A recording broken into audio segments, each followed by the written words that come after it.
The Incredibles.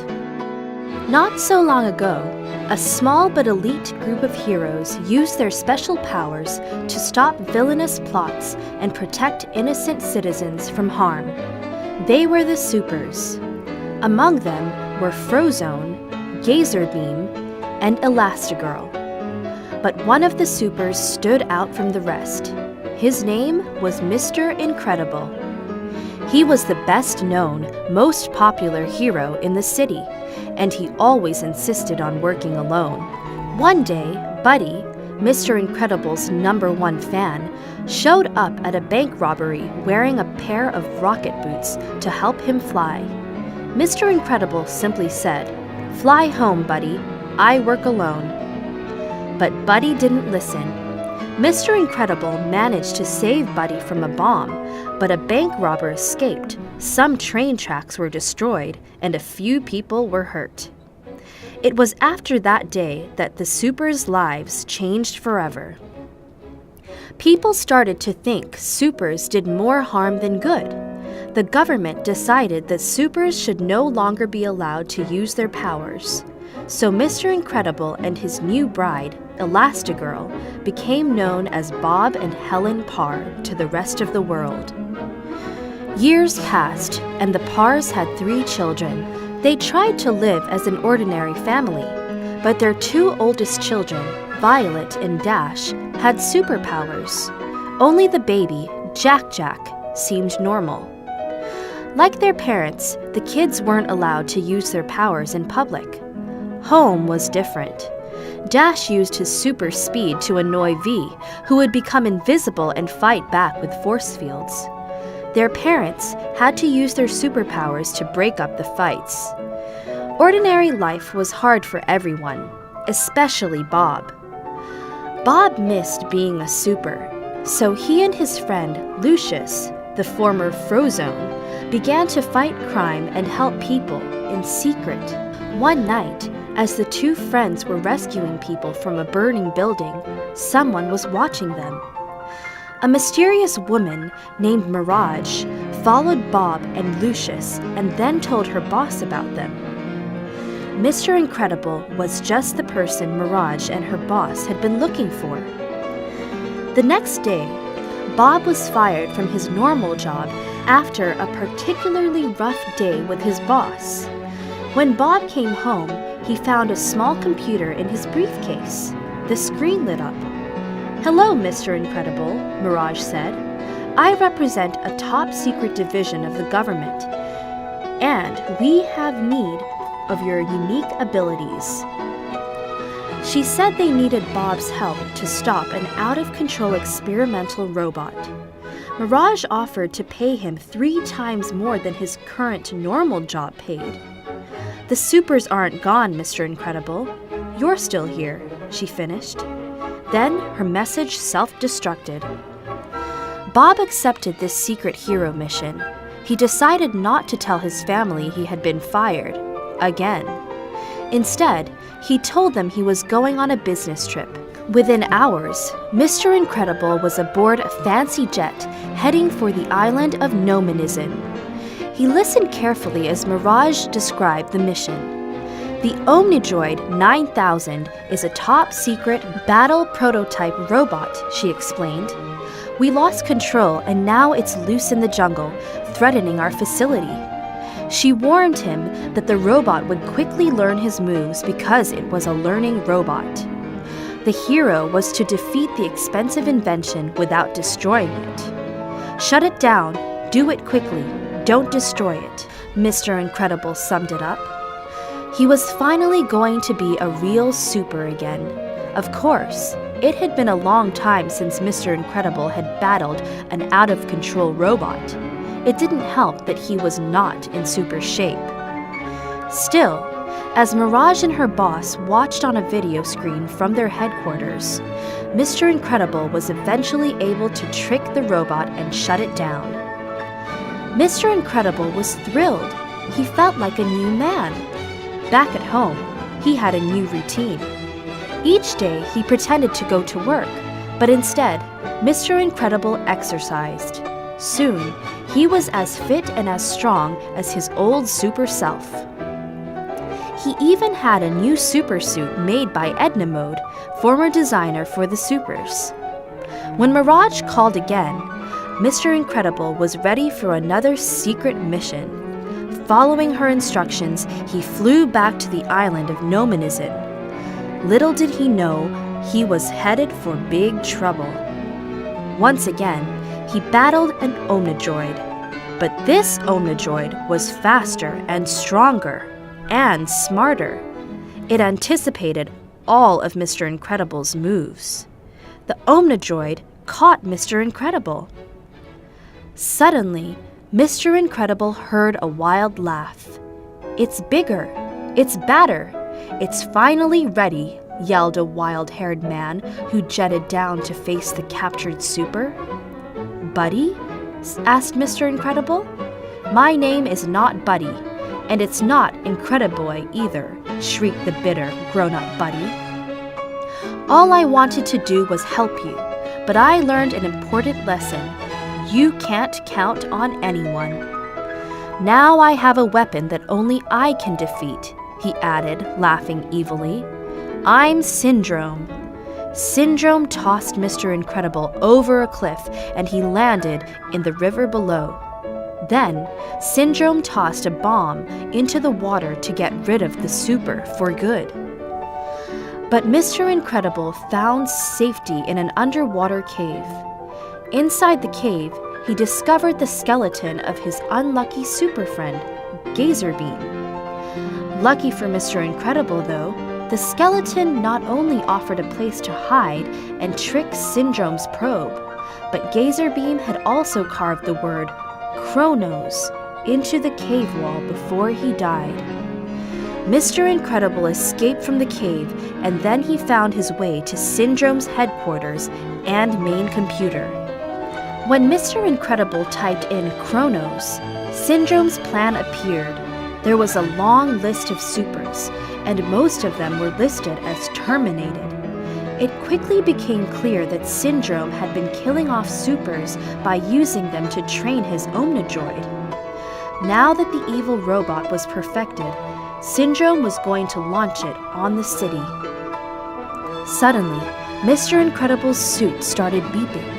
Mr. Incredible didn't know why, but he did know it was time to run from Syndrome's guards. However, Mr. Incredible never had a chance as a bunch of sticky globs surrounded and captured him.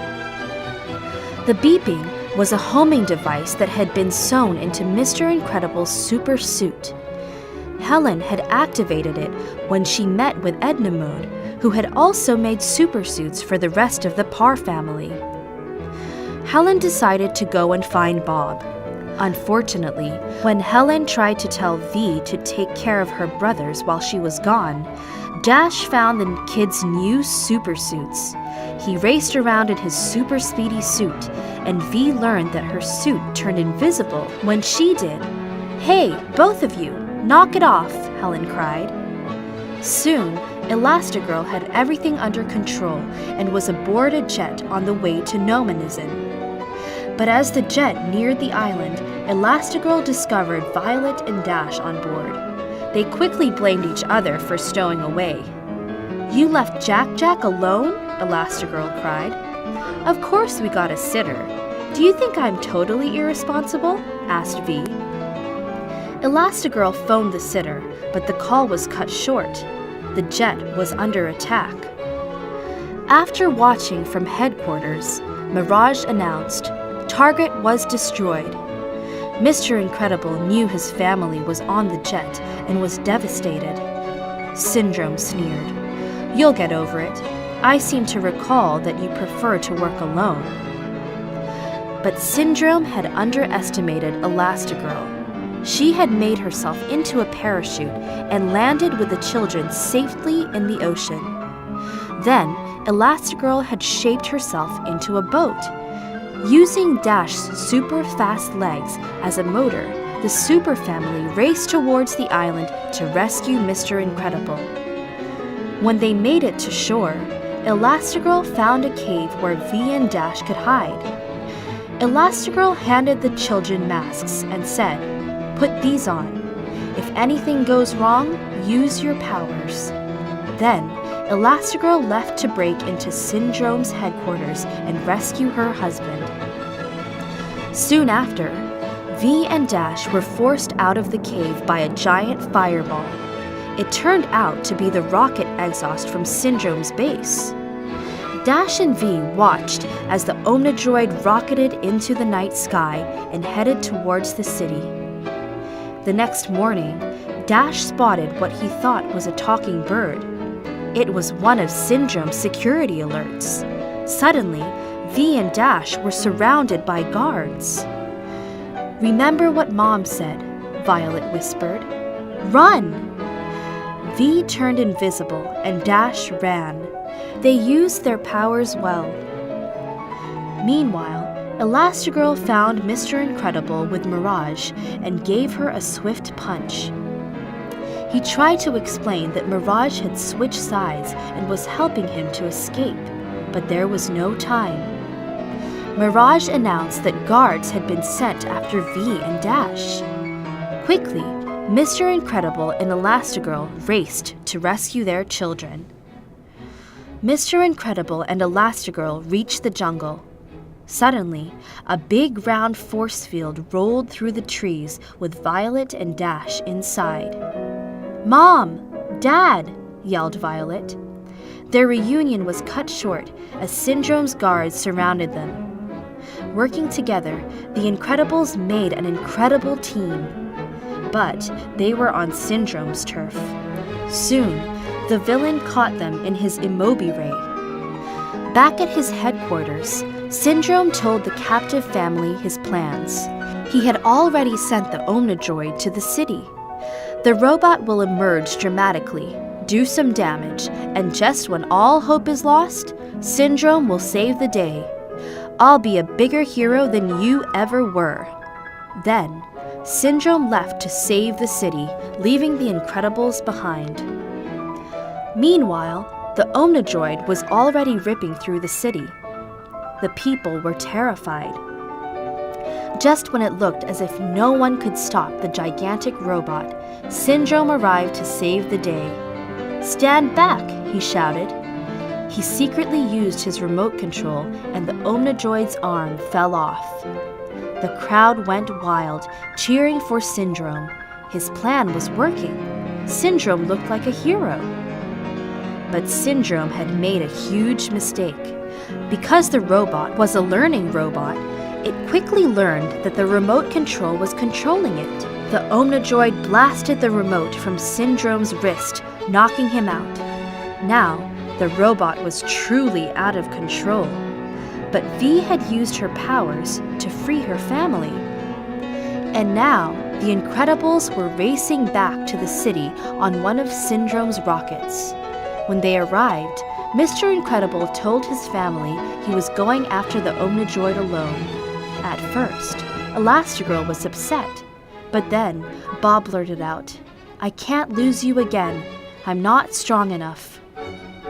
Surprised and touched by her husband's feelings, Elastigirl replied gently, "If we work together, you won't have to be." So the Incredible family combined their superpowers once again. With help from their friend Frozone, they were able to trick the Omnidroid. Mr. Incredible grabbed one of its detached arms and pointed it at the robot. Elastigirl pushed the correct button on the remote and the arm rocketed into the robot. The Omnidroid fell over and exploded. The Supers had won. They had destroyed the Omnidroid. The crowd cheered. But the Incredible family's problems weren't over. Syndrome wanted revenge. When the Pars arrived home, they found Syndrome kidnapping Jack-Jack. The Incredible family sprang into action as Syndrome blasted up to his jet. Fortunately, it turned out that Jack-Jack had powers. He turned into a monster. Frightened, Syndrome dropped the baby in mid-air. Mr. Incredible threw Elastigirl, who quickly caught Jack-Jack. Then she turned herself into a parachute, and mother and son floated down. Syndrome wasn't so lucky. His cape got tangled in the jet's turbine, causing the plane to explode. The Incredibles had seen Syndrome for the last time. But it was not the last time the Incredibles would face danger. From now on, they wouldn't have to hide their powers. At least not all the time. They really were a super family.